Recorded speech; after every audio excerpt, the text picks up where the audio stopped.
I was running out of space on my computer, so I went through a whole journey trying to figure out kind of what was taking up that space, and through the process I discovered that Avid saved some files that I wasn't aware about. So here I just kind of want to share my discoveries and how I discovered it in the first place, just for future reference or for anybody else that might have the same issue.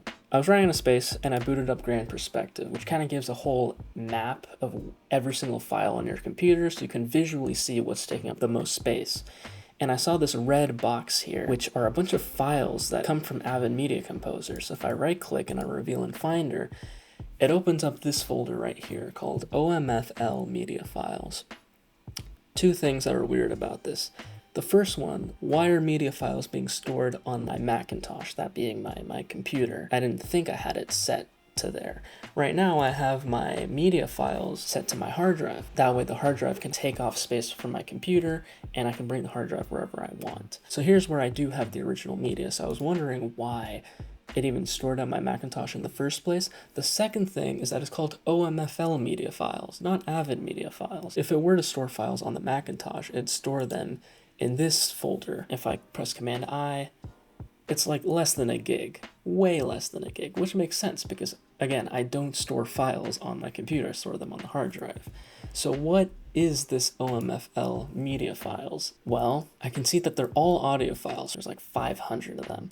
And all in all, it's 20 gigs. 20 gigs I would like to save if they're not necessary, but, you know, let's discover. To begin the diagnosis, we'll open up Media Composer and we'll go to Tools and the Media tool. In Finder, all of these files are not human friendly. They're made for computers to read with all of these weird letters and extensions that it has on them. But the Media tool makes it easier. It works the same way as the Avid media files bin, in the sense that you can have 7 different files that are just 7 different channels of the same audio file. So it's one file split across 7 channels, and Avid saves it as 7 different audio files, right? The MXF, OP, Atom. So back in the Media tool, it'll just condense that into one file, and it's readable. So we'll go into Macintosh, which is where it's apparently stored in. We'll go to Woodster, which is the project that I'm working on, and we'll look at the master clips. So if I hit OK, it'll open up this bin, which has a bunch of files. But, you know, let's confirm that that these are the files that we're looking for.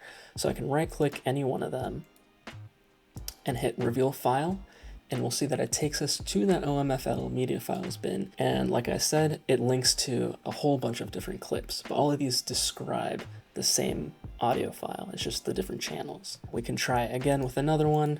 You can right click, reveal file.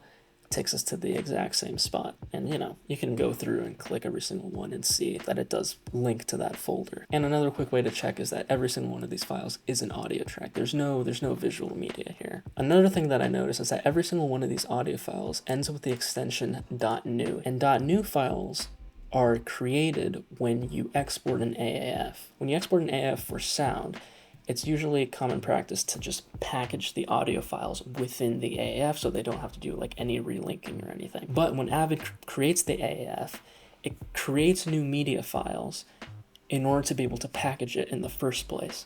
Now I thought that Avid, when it created those new media files, they were master clips, linking back to the original folder. So I thought when the AAF is created, it's linking to files in this MXF folder. And they're just master clips. They're master clips basically just pointing. There's pointers towards this MXF bin. But it turns out it's creating new media and linking to that new media. That new media being this OMF media files bin.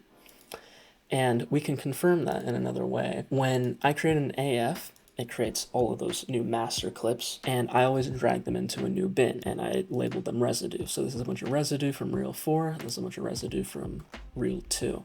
And I can right-click on any one of these and hit Select, and then go Media Relatives, and that pins it to the Media tool bin. These two are the same file, basically. So the discovery is that AFs create new media.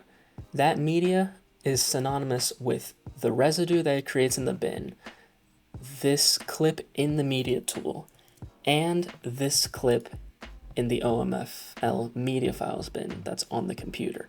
Which means, since, you know, the AF is created, we no longer need it, and it's new media, it's not referencing the original audio that we're editing with, it basically means that we can delete everything in this bin. I'm not going to do it just yet, but basically you could press Command A and then just hit backspace and then just delete these original media files and the master clips without any cost to the actual project or the actual editing. Because again, it's new media created just for the purpose of the AF. Now the last thing I was wondering is, why did Avid save it onto my computer? And I realized that here in Preferences, if we go to Project, and then we go to Media Creation, and then go to Mix Down and Transcode, I noticed that it's saved to the Macintosh and not to the other drive here. So this needs to be changed. And I realized there was a few other things as well that's onto the Macintosh and not to the drive that I want it to be in. That can be changed depending on different projects or whatever you're working on. But I liked having my project on my hard drive, so I'm going to change all of these to save on my hard drive instead of saving to the Macintosh. Another bonus thing that I realized, if I go back to the media tool and look at the display, I noticed this project called Woodster Transcoding, which I thought was very peculiar. And if I open it, it's empty right now. And I was curious because I've never created a project inside of Avid that's called Woodster Transcoding. I would never transcode in Avid. Usually I transcode in DaVinci and then bring those files into Avid for Avid to use. I opened DaVinci and I noticed that I do have a project here called Woodster Transcoding. And this is where I made all of my transcodes for my proxies for every single piece of media that I'm editing in Avid with. Which basically means that when I created those clips, they had some metadata stored inside of them, pointing to the original project that they originate from. And not only that, Avid reads that as well and counts it as a project, which I thought was very fascinating. The fact that not only does it store clip metadata, but also project metadata, and project metadata that Avid can read on top of that. But yeah, all of that, I thought it was very interesting. A good way to, check your files and then save space if needed. And just good reference in the future and just knowing how Avid works in general.